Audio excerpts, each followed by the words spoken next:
opportunity to vote. There's statistically really no great evidence that if you add a day on Sunday, which is really what this is about, the Sunday before the election, that you add that day, that you're going to statistically change the election returns as far as the number of people who actually turn out to vote.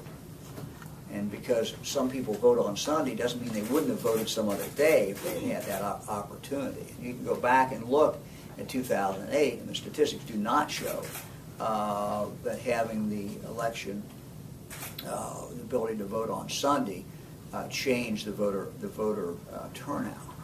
Because as you recall, in some counties you could do it in 2008, some counties you could not. Under the Secretary's directive issued about 2 weeks ago, do counties now have the authority to open on weekends just for the military voters on their own? I'm sorry, give me the question again. Do the counties have the right, under the directive that the Secretary issued 2 weeks ago, to open on weekends, set their own hours for weekends just for those military voters that we were talking about? The judge talks at length about that in his decision.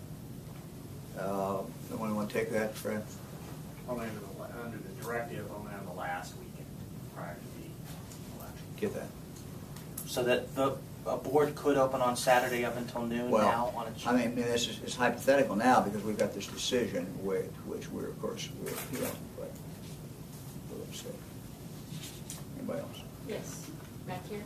A couple things. One is some people are saying that this is just going to confuse voters because there's just been this continuing saga. Do you have concerns about that? Well, I guess I don't, because, again, people are going to have the opportunity, they're going to be receiving absentee ballot applications. It's very simple. Both parties are encouraging voters, doing everything they can to encourage voters to fill those out and send them back in.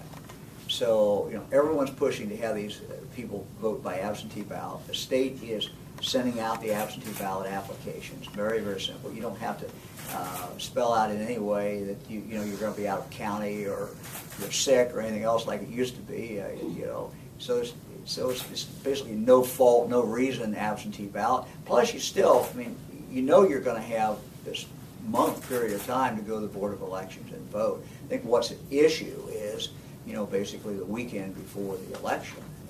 Anybody who wants to deal with that, they can go vote, you know, very, very early and not have to worry about it. Or they wait till what we always used to do: wait for the 13 hours on election day and go vote. So again, I mean, I think you have to set the context of this legal argument, and it is a legal argument. Maybe it only has interest to lawyers, but it's in the context of what Ohio has done, and the General Assembly that we are defending, and the laws that we are defending, and the Secretary of State have provided for expansive voting in the state of Ohio. I mean, there is hardly any reason I can believe that anyone could not vote in these periods of time. But again, that's not my decision. I didn't make that decision. We are defending what the General Assembly and the people of Ohio decided to do. Can you walk us through the time frame of what, look in your crystal ball a little bit on when we might get an answer on this from the... Well, we don't really know. I mean, we're going to file the appeal, probably actually filed physically on Tuesday, I believe. Fred, is that what we're looking at, Mary, that we're looking at? Probably on Tuesday. One would think, although it's up to the court, that they would have an expedited briefing scheduled, and that'll be up to the court. Do you look to, with Ohio being so important, do you look to see other issues coming up between now and Election Day, and what issues do you look Well, let me just say, I came out of when I got back from Tampa today and picked up my bags and found out about the decision.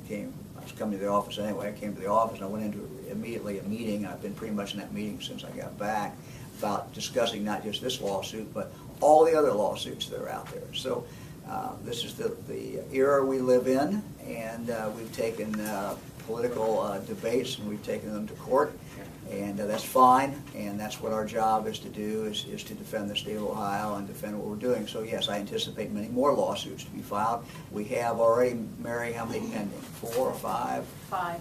5 lawsuits already pending. Over what? What are some issues? Oh, we'll give you the list of all the different election issues that are going on. So There's a whole bunch of them. Mary, you want to? Provisional balloting, there are lawsuits over provisional balloting.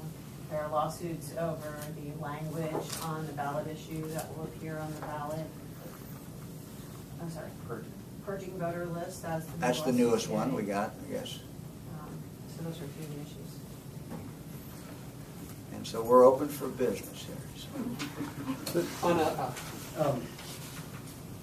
I know you're saying that you want to defend the laws of the state of Ohio. Isn't this really, or it seems to be that you're defending the laws that were just enacted and making it more difficult, is that? Well, I don't think it's more difficult. I mean, the Secretary of State, I'm not aware that in the past we've ever mailed to every voter in the state of Ohio absentee ballot application.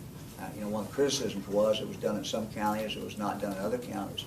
So if you look at this election and what's coming up, with the laws that are in place, the laws that we are defending, I believe it's the most expansive voting in the history of the state of Ohio under the status quo now as provided by the Secretary of State and as provided by the General Assembly. On a similar note, have you filed